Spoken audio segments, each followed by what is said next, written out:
In this video, I will show you how to like a game on Roblox Mobile.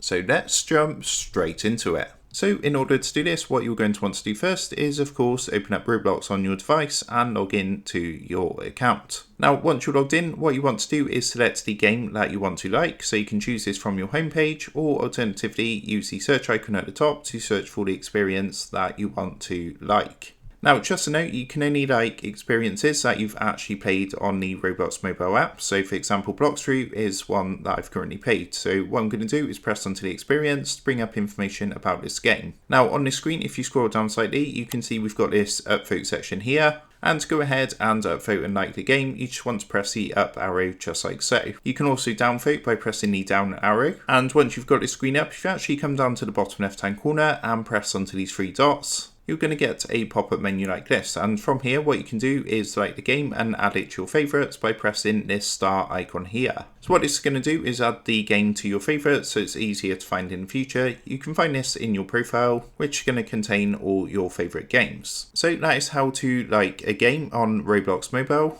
With that being said, I hope this quick tutorial did help you out today. And if this did help you out, I would really appreciate it if you was to consider dropping down below the video, leaving a like, and also subscribing to the channel. With that being said, I just want to take a minute to thank you guys for watching this quick tutorial, and I will see you in the next video.